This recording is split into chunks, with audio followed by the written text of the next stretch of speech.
Matthew chapter 8, Jesus is confronted by a centurion. Time out. Before you read anything, I just want to make sure you realize centurions are not Jews. This guy doesn't know Moses from Abraham. He doesn't know Moses from Noah. A lot of us don't know Moses from Noah either, right? He meets a centurion, doesn't know Moses from Noah. He doesn't know anything about the law. And the guy comes up to you. Now, by the way, Roman centurion is as bad as you think he is. All right? Governed by his passions. A man of war. He's killed people. He's a rough dude. He has no governor. Neither the external Moses nor the internal Spirit. Neither are available to him. For him, it's the blood that drips from the tip of a sword.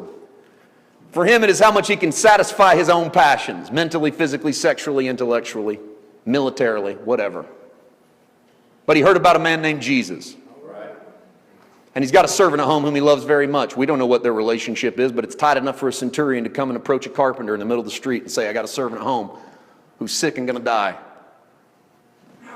And Jesus says, let's go to your house and I'll heal him. And the centurion says, no, let's don't. Listen how he's talking to the man of God. He's talking to Jesus. He goes, no, let's don't. I'm a man who has authority. If I say to a soldier, jump, he says, how high? He said, I perceive that you are the same kind of man. All you'd have to do is speak the word, my servant will be healed. All right. And a smile comes across Jesus' face. And he turns to his assembled Jewish crowd. Matthew chapter 8, verse 10. When Jesus heard it, he marveled and said to those who followed, surely I say to you, I haven't found such great faith, not even in Israel. And I say to you that many will come from the east and the west and will sit down with Abraham, Isaac, and Jacob in the kingdom of heaven. But the sons of the kingdom will be cast into outer darkness, where there will be weeping and gnashing of teeth. He's talking to a Gentile, and he turns and addresses his Jewish friends under Moses. And he says, I say to you, I've never seen anybody with this kind of faith. This guy doesn't even know Moses. You guys can trace your lineage back to Abraham. But don't get cocky, because I'm going to tell you there's going to come a day when people just like this centurion are going to sit down in the presence of your Abraham, your Isaac, and your Jacob, and you're not going to be there. All right. Amen. Is he talking to Christians post-Calvary?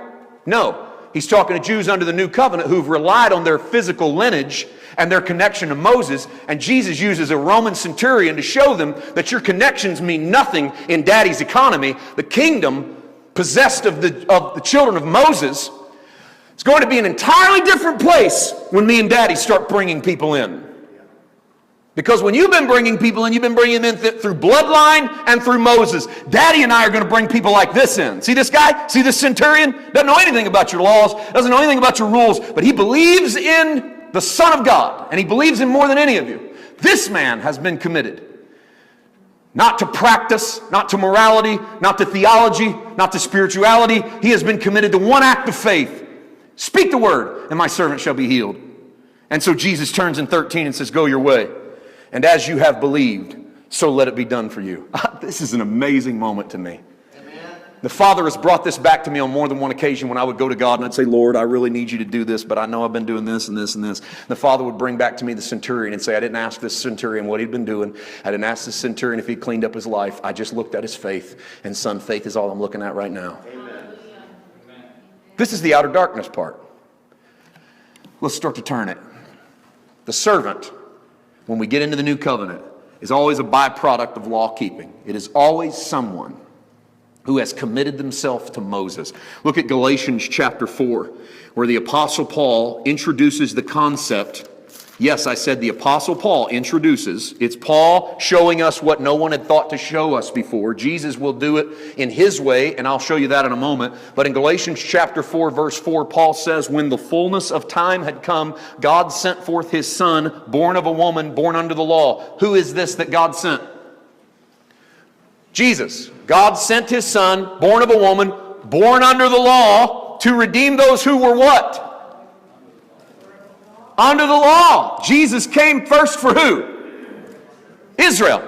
He said, I have come but for the lost sheep of the house of Israel. So his sermons were decidedly to Israel. Would you agree? His sermons were decidedly to a people who were rejecting him at every turn. So he came born under the law to redeem those who were under the law, so that we might receive adoption as sons. Amen. And because you are sons, God has sent forth the Holy Spirit of His Son into your hearts, crying out, Abba, or Daddy, Father. Therefore, you are no longer a slave. You are a son. And if you are a son, please underline this, you are an heir of God through Christ. Thank you, Lord. How many of you are sons? You know what you are? You are an heir of God through Christ. You have to make a choice today. Do you want your Christianity to be a servant Christianity, a slave Christianity, or do you want your Christianity to be a son Christianity? The choice is yours. Jesus came born under the law, born of a woman in the fullness of time so that He could redeem all of the slaves who had been enslaved to the law, who the very best hope they had was to do good enough to be called good and faithful servant, enter into the joys of thy Lord. Or you could be a son. You could have a son mentality. You could have a son identity.